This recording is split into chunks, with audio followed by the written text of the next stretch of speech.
വാർത്തകളിലേക്ക് വിശദമായി പോകാം. 15ാം നിയമസഭയുടെ 10ാം സമ്മേളനത്തിന് ഇന്ന് തുടക്കമാവുകയാണ്. ഗവർണറുടെ നയപ്രഖ്യാപന പ്രസംഗത്തോടെയാണ് സമ്മേളനത്തിന് തുടക്കമാവുക. വിശദാംശങ്ങളുമായി തിരുവനന്തപുരത്ത് നിന്ന് കമലേഷ് തെക്കേക്കാട് തത്സമയം ചേരുന്നു. കമലേഷ്, 8:45 ഗവർണർ നിയമസഭയിലേക്ക് എത്തുമെന്നാണ് നേരത്തെ കമലേഷ് റിപ്പോർട്ട് ചെയ്തത്. എന്തൊക്കെയാണ് ഇന്നത്തെ നയപ്രഖ്യാപന പ്രസംഗത്തിന്റെ നടപടിക്രമങ്ങൾ?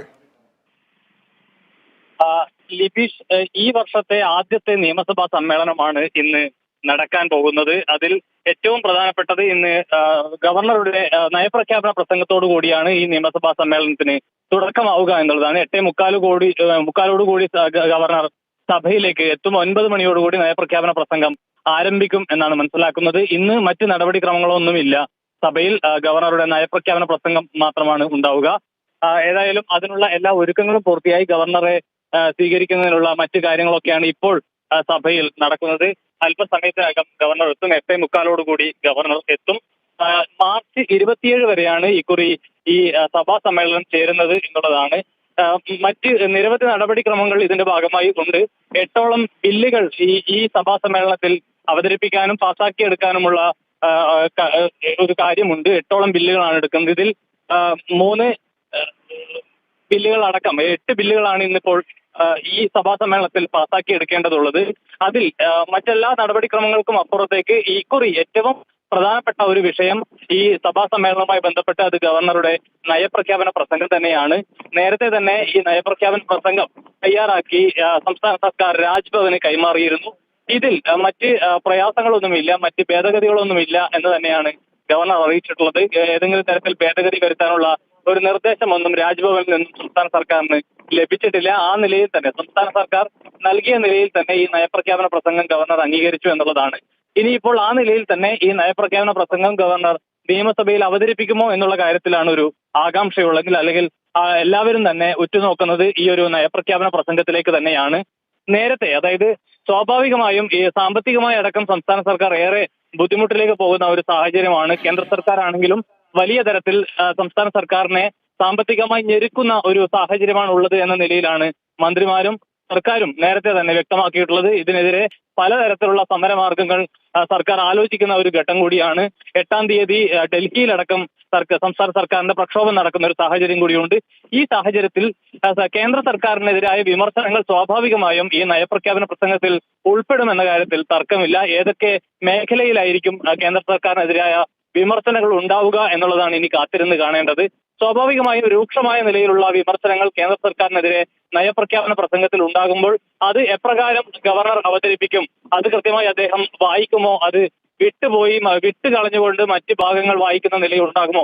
നേരത്തെ തന്നെ ചില ഗവർണർ ഇത്തരത്തിലുള്ള നടപടികൾ ഗവർണർമാരുടെ ഭാഗത്ത് നിന്നും ഉണ്ടായിട്ടുണ്ട്. കേന്ദ്ര സർക്കാരിനെതിരായ വിമർശനങ്ങൾ വിട്ടുകൊണ്ട് അതിനപ്പുറത്തേക്ക് വായിക്കുന്ന സാഹചര്യം ഉണ്ടായിട്ടുണ്ട്. ഇതൊക്കെ വലിയ വിമർശനത്തിന് ഇടയാക്കുകയും ചെയ്തിട്ടുണ്ട് നേരത്തെ.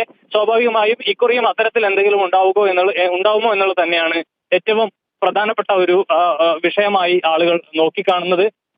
നേരത്തെ ഉണ്ടായിരുന്ന ഗവർണർമാരെ പോലെയല്ല, നിലവിൽ സംസ്ഥാനത്തിന്റെ ചരിത്രത്തിൽ ആദ്യമായാണ് ഗവർണറും സംസ്ഥാന സർക്കാരും തമ്മിൽ ഇത്ര രൂക്ഷമായ ഒരു പോര് ഉടലെടുക്കുന്നത് ഈ ഒരു കാലയളവിലാണ്. സ്വാഭാവികമായും ഗവർണർ ഏത് നിലയിൽ ഈ നയപ്രഖ്യാപന പ്രസംഗം അവതരിപ്പിക്കും എന്ന കാര്യത്തിൽ തന്നെയാണ് വലിയ ഒരു ആകാംക്ഷ എല്ലാവർക്കും ഉള്ളത്. അതോടൊപ്പം തന്നെ ഈ 29 മുതൽ 31 വരെ ഈ നയപ്രഖ്യാപന പ്രസംഗത്തിന് ശേഷം 31 വരെ നന്ദി പ്രമേയത്തിലുള്ള ചർച്ചയാണ്.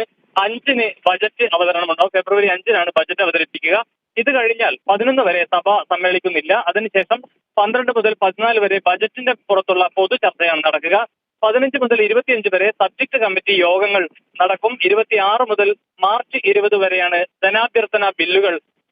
ജനാഭ്യർത്ഥന ചർച്ചകൾ പരിഗണിക്കുക. അതോടൊപ്പം ധനവിനിയോഗ ബില്ലുകൾ ഈ സമ്മേളനത്തിൽ പാസ്സാക്കേണ്ടതുണ്ട്. അതുപോലെ ഞാൻ നേരത്തെ സൂചിപ്പിച്ചതുപോലെ തന്നെ 8 ബില്ലുകളാണ് ഈ സമ്മേളനം പാസ്സാക്കുന്നത്. അതിൽ 3 ഓർഡിനൻസ് ആണ് ബില്ലുകളായി മാറുന്നത്. അതോടൊപ്പം മറ്റ് ബില്ലുകളും അടക്കം 8 ബില്ലുകളാണ് ഈ സമ്മേളനം പാസ്സാക്കേണ്ടത്. ഏതായാലും 8:45 ഈ സഭയിലേക്ക് ഗവർണർ എത്തും. 9 മണിയോടുകൂടി അദ്ദേഹത്തിന്റെ നയപ്രഖ്യാപന പ്രസംഗം ആരംഭിക്കും. ലിബീഷ്, കമലേഷ്, ഈ ഗവർണർ ഇത് മുഴുവൻ വായിച്ചാലും ഇല്ലെങ്കിലും നയപ്രഖ്യാപന പ്രസംഗം പൂർണ്ണമായും സഭാരേഖകളിൽ ഉണ്ടാകും. നമുക്ക് അറിയേണ്ടത് ഈ നയപ്രഖ്യാപന പ്രസംഗത്തിലെ പ്രധാനമായിട്ടും എന്തൊക്കെ മേഖലകളിൽ സർക്കാർ ഊന്നൽ നൽകും, അതോടൊപ്പം ഗവർണർ ഇത് കേന്ദ്ര സർക്കാരിനെതിരെയുള്ള വിമർശനങ്ങളൊക്കെ മുഴുവൻ വായിക്കുമോ എന്നുള്ള കാര്യത്തിലുള്ള ഒരു ആകാംക്ഷയുമാണ് നിലനിൽക്കുന്നത്. ഇപ്പോൾ പുറത്തുവരുന്ന സൂചനകളനുസരിച്ച് എന്തൊക്കെ കാര്യങ്ങളിൽ സർക്കാർ ഈ നയപ്രഖ്യാപന പ്രസംഗത്തിൽ ഊന്നൽ നൽകിയേക്കാം? പ്രത്യേകിച്ചും IT മേഖല, വിനോദസഞ്ചാരം, അങ്ങനെ സംസ്ഥാന സർക്കാരിന് ചില മുൻഗണനാ മേഖലകളുണ്ട്. അത്തരം കാര്യങ്ങൾക്കൊക്കെ പരിഗണന നൽകുന്ന ഒരു നയപ്രഖ്യാപനം തന്നെയായിരിക്കില്ലേ ഇന്ന് ഉണ്ടാവുക? ലിബീഷ്, തീർച്ചയായും ഈ പറഞ്ഞ ഘടകങ്ങളിലെല്ലാം, ഈ പറഞ്ഞ വിഭാഗങ്ങളിലെല്ലാം സംസ്ഥാനം വലിയ പുരോഗതി നേടിയിട്ടുണ്ട്, അല്ലെങ്കിൽ വലിയ ഒരു ഇടപെടൽ സംസ്ഥാന സർക്കാരിന്റെ ഭാഗത്തു നിന്നും ഉണ്ടാകുന്നുണ്ട് എന്നുള്ളതാണ്. അത് തന്നെയായിരിക്കും, അതായത് സംസ്ഥാന സർക്കാർ പ്രധാനമായും ഊന്നൽ നൽകുന്ന വിഷയങ്ങളൊക്കെ തന്നെയായിരിക്കും ഈ നയപ്രഖ്യാപന പ്രസംഗത്തിന്റെ ഭാഗമായി സംസ്ഥാന സർക്കാർ ഉൾപ്പെടുത്തുക എന്നുള്ളതാണ്. അത് സ്വാഭാവികമായും അത്തരത്തിലുള്ള നടപടിക്രമങ്ങളെല്ലാം ഇതിന്റെ ഭാഗമായി വരുന്നതാണ്. പക്ഷേ അതിൽ നിന്ന് വിഭിന്നമായി ഇത് ഒരു ചർച്ചയാവുന്നത്, അല്ലെങ്കിൽ ഗവർണറുമായുള്ള ഒരു വിഷയമായി വരുന്നത് ഇത്തരത്തിൽ കേന്ദ്ര സർക്കാരിനെതിരായി വിമർശനങ്ങൾ ഏതെങ്കിലും തരത്തിൽ വരുന്നുണ്ടോ എന്നുള്ളതാണ്. സ്വാഭാവികമായും അത്തരം വിമർശനങ്ങൾ നേരത്തെയും നയപ്രഖ്യാപന പ്രസംഗങ്ങളിൽ ഇടം പിടിച്ചിട്ടുണ്ട്. ഇക്കുറി അത് തീർച്ചയായും കുറെ കൂടി രൂക്ഷമായ നിലയിൽ ഉണ്ടാകുമെന്ന കാര്യത്തിൽ യാതൊരു തർക്കവുമില്ല. സ്വാഭാവികമായും സംസ്ഥാന സർക്കാർ നടത്തിയിട്ടുള്ള ഈ 7-8 വർഷക്കാലത്തോളം നടത്തിയിട്ടുള്ള ഇടപെടൽ തന്നെയാണ് പ്രധാനമായും വരിക. ഈ നയപ്രഖ്യാപന പ്രസംഗത്തിന്റെ ഭാഗമായി സംസ്ഥാന സർക്കാരിന്റെ നയമായി വരിക. അടുത്ത ഈ സമ്മേളന കാലയളവിൽ വരുന്ന ബില്ലുകളടക്കം എല്ലാ വിഷയങ്ങളും ഏതൊക്കെ കാര്യങ്ങൾക്കാണ് ഊന്നൽ നൽകുന്നത് എന്നതിനെ സൂചിപ്പിക്കുന്നത് തന്നെയാണ്.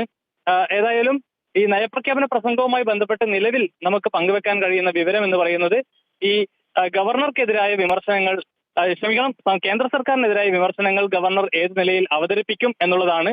സ്വാഭാവികമായും ഈ IT മേഖലയിലടക്കം, മറ്റ് ടൂറിസം രംഗത്തടക്കം വലിയ ഒരു ഇടപെടൽ സംസ്ഥാന സർക്കാരിന്റെ ഭാഗത്തു നിന്നും ഉണ്ടായിട്ടുണ്ട്.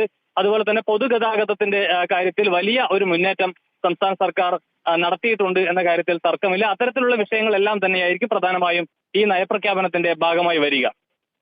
ലിബീഷ്. ശരി കമലേഷ്, ഗവർണർ നിയമസഭയിലേക്ക് എത്തുന്ന മുറയ്ക്ക് ഈ വാർത്തയുടെ വിവരങ്ങളിലേക്ക് കമലേഷിലേക്ക് തിരിച്ചെത്താം. നമുക്ക് മറ്റു വാർത്തകളിലേക്ക് കൂടി വേഗത്തിൽ പോയി വരാം.